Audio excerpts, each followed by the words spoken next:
knowledge, because everything you need to being equipped with the knowledge in terms of the capacity building.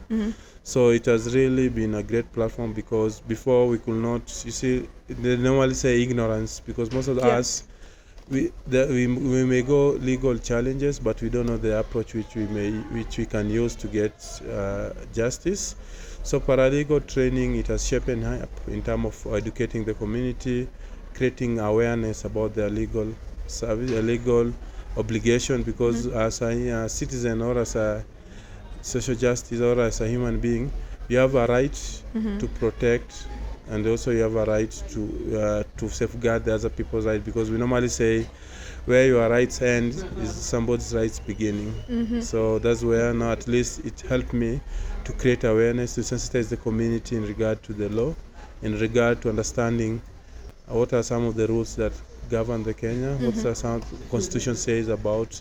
So it's good to equip yourself, and that has really helped me in terms of helping the community, so that also they can address these challenges through the legal perspective. You've also talked about community organizing, and it can mean different. It can have different meanings when it comes to different people.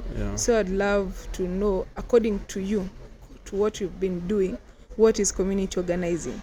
Okay, community organizing is bringing people together for common action in terms of addressing any challenge or any coming up with a solution, because as an organizer you need to come up with a solution. We cannot dwell on the problem, but bringing people together, joining hands between you and me and other people, so that we may able with a common goal. So you need to understand there need to be call for action.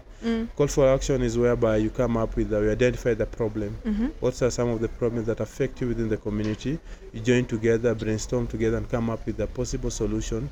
Not just a symptom to address the symptom, but to address the disease, whereby you come up with a solution-based approach. So that's how I define community organizing.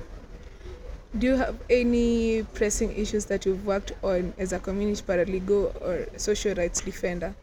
Yes, so far, yes, I can say there's so many which we have done, which we have I'd love achieved. to hear the reason. The reason one is about there was a lot of extrajudicial killing in Kariobangi, whereby every month we could 4 to 10 youths were extrajudicially killed and forcefully disappearing by the police. But at least since we came, even you'll find nowadays we don't have any cases of extrajudicial of community in the Kariobangi, because we have used that power to educate the community about their rights, in terms of educating, also to integrate between the community and the police, because that's where there was a challenge there, and also to try to sensitize the community that even if you find somebody is a criminal, they need to follow a legal procedure in terms of, so that this person may be booked and get justice to the victim. So I can say community organizing, it has really played a big role too in terms of public participation. Before there were only two people who used to keep the leaders accountable, me and my another brother, whom is a comrade also. But since we started educating the community, at least people started taking the ownership. The community is taking the ownership, whereby they can put their leaders accountable. They can put their leaders on check in terms of social audit, in terms of social development, in terms of checking, balancing and checking every project. So it's not about me, it's through community. So people taking roles and people taking lead. Talking about extrajudicial killings, I would love to hear your opinion or your view about the killings that happened during the Gen Z's protest. Several people were killed because of protesting. Whether it was on purpose or not, I would love to hear your view on that as a human rights defender. Okay, as a human rights defender, we are well protected. Constitution is the supreme law of the land, and I believe that Constitution can overcome everything, and everybody has a right to picket, has a right to demonstrate, has a right to peaceful demonstration, and Article 37 of our Kenya Constitution. So for me, those people who are sure that's a criminal, the police need to be taken into accountable for all those deaths that were reported, and also there's so many reports in regard to the forceful disappearance, because those people took part, mostly the youth, the Gen Z, who took part in the demonstration. Even now, some parents, they cannot get their loved ones because they don't know where they are. So it's upon the government. As a human rights defender, I believe then all the officer who took charge, all the officer who was commanding that operation, all the officer who took the life of the young people need to be taken action, whereby I believe IPOA, because that's the role of IPOA, to do the police oversight and to seek justice for the family. And I believe one day all those people who are killed will get justice. I know it will take a lot of time, but in the process, I believe all the justice, we shall put all the debt to account, whereby all the people be booked and the family get justice. And how do I told him, you have my number and you are the officers. So if you want me, the officer commanding the station has my number. Also, you have my number. Call me for a police station. I'll come and record a statement. So you cannot summon me along the road.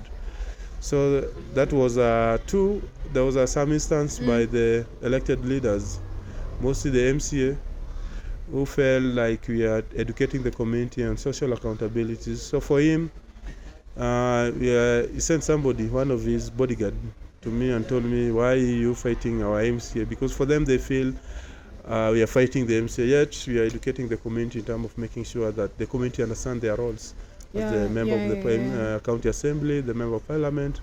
So from there, now I comfort, I said, you come on, I don't care. So long as every people, we live once, we are born once, and we also die once. So for me, I believe I've received several threats, but I overcome them. Would you say, with the last statement you've said, we only live once, would you say, in whatever you're doing right now, you're always ready, you're ready to die for the people? Yes, you see, as a human rights defender, the first is a sacrifice, because it's a passion. It's not everybody will be a human rights defender, because someone will be afraid. But for me, I believe that as long as you are a human rights defender, you